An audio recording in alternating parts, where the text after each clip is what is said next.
Tim Jones on the phone. Buddy, how are you? Hey, good morning, Mark. Good morning, ladies. Good morning. Morning, Tim. Hey, how was that pillow this morning? Because you probably got to sleep in. Oh, Mark, it's great. I'm walking around in my jammies here at the house. He actually hasn't gotten out of bed yet. That's where we're Oh no. Suzanne does not allow this, in the bedroom. She's like, go talk to your people somewhere else. Thank you. That is the worst feeling. I agreed to be a guest with Keith Antone on his radio show recently, and I completely forgot. And at like 7:50 in the morning or whatever time it was, the phone rings from their producer, right?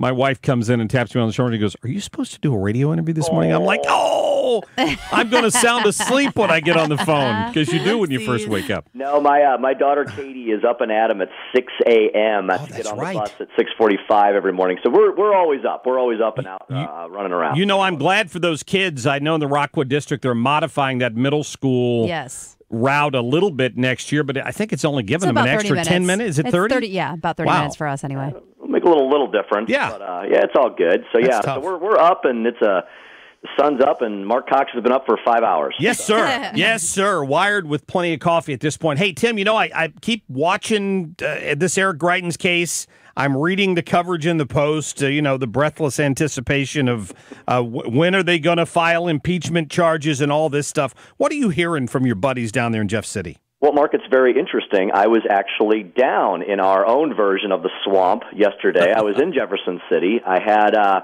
do a monthly meeting with the legislators and other grassroots folks via Grover Norquist Americans for Tax Reform Group. They like to have little meetings in every state to talk about center right issues, and so I was down there yesterday, and it's funny when you're inside the building this time of year. I'm not going to say that the issue with the governor is not ever present, because it is, but this time of year, Mark, things are flying back and forth between the chambers. Both of the chambers were in session almost all day yesterday.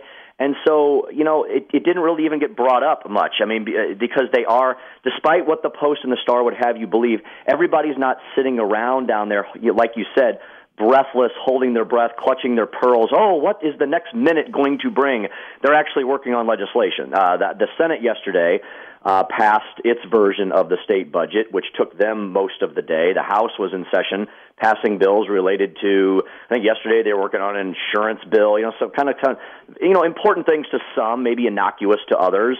So, Mark, I do want people to know the legislators are doing their best not to be distracted by the media, because the media wants everybody to focus only on this, only to be distracted by this, only because, of course, just whatever the governor may have done, and there's probably a lot of issue you can take with it.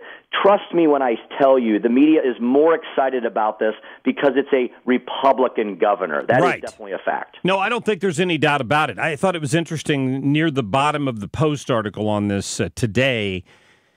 They're even talking about possible scenarios where one house would impeach the governor, and then he could be suspended from his duties by a special board, which would declare him unable to carry out the duties of his office.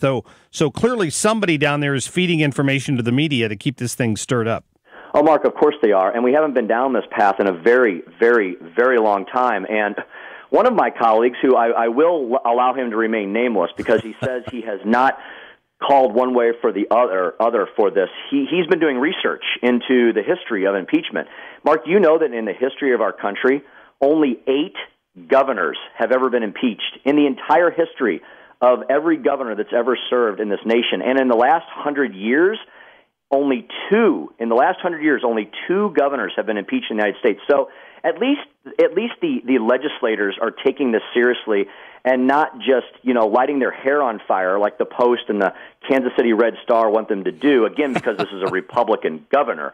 Now, I'm not saying that these allegations are very serious. They are, yes. yes. This is very troubling. This is extremely distracting. Can the governor continue to lead is the question I've been asking, and it is extremely difficult. What is going to be the effect on everybody in November? People want to run on their records and what they've accomplished and the legislation they've moved. They don't want to run on defending or attacking the governor of their party. And so this is a very complicated situation we have. It is going to play out over months, if not longer. This is not going to resolve itself anytime soon, because this governor has continued to say, I haven't had my day in court yet. Well, Tim, put your put your turban on and look into your magic glass there and tell me what you think happens if this is still going on in November. Does it defeat Josh Hawley against Claire McCaskill, assuming now everybody's going to get mad at me because I say Josh Hawley versus Claire McCaskill. He's the front runner. You can't deny that. Assuming he's the Senate candidate for the Republicans, is this a yoke around his neck in running against Claire McCaskill? Oh, Mark, I absolutely think it is. And that's why, it's really hard to come down one way or the other on this. Impeachable offenses is one thing, but then there's the political ramifications, which we all cannot be naive about. Right. This absolutely has major political ramifications. Why? Because legislators, U.S. Senate candidates, auditor candidates, when they're on the campaign trail, the media is going to want to talk about this and only this. This will be the issue du jour of the day. This is what everybody's going to want to know. What do you think about what's going on at this very moment with the governor, with these charges? There could be, they've been dropping charges like crazy the last few weeks. There could be other charges. What if he resolves the criminal case and it's a not guilty verdict? Doesn't that embolden the governor to continue fighting? If it's a guilty verdict, well, that may move things a little quicker towards him being out of office. But if this is still around in November, Mark, it absolutely will have an impact because you can bet your bippy, Roy. This is all part of Roy Temple and the DNC's plan is to hang this like an albatross around every single Republican's neck. Number one, whoever is running against Claire McCaskill in the fall, whether that be Josh Hawley or someone else. I just have to tell you, I can't wait to find out who dropped off the $100,000 at Al Watkins' office. Is this the real life House of Cards playing out before our eyes, or what? You really can't. It's hard to try to figure out how to make this weirder, isn't it? So I have to ask you, as an attorney, if you're I know you don't have an office anymore, but if somebody just showed up at your office, a bike courier, handed you two packages, you opened them up, and there were two bundles in there with $50,000 in each bundle. Do you just go deposit it at the bank and say, well, I don't quite know where this came from, but I'm gonna go ahead and keep it anyway? Well, I think you and I would first of all be doing the show from Aruba. Well, that's true. We just leave, right? It's cash. No, you need to report something like that to the bar, I would think, immediately. Bags of cash. We joke about that they never would happen, and here it is in this case. We're now having that, and we've got corrupt investigators, and both the charges against the governor. Not to understate them, extremely serious, extremely complicated, troubling. But then on the other side, you got bumbling Inspector Clouseaus and bags of cash being dropped off at attorneys' offices. It really is the real life House of Cards. Boy, that is absolutely the truth. Hey, listen, Tim Jones, I appreciate you still being part of the program, and we look forward to you joining us every week on Thursday mornings. Mark, thanks so much for having me. Congratulations to you. I've been listening all week. Sounds like you're off to a roaring start, and it's a pleasure and honor to be part of the show. You're the man. At Speaker Tim Jones on Twitter. We'll talk to you soon, Tim. Thank you. Thank y'all. All right. Great to get him on.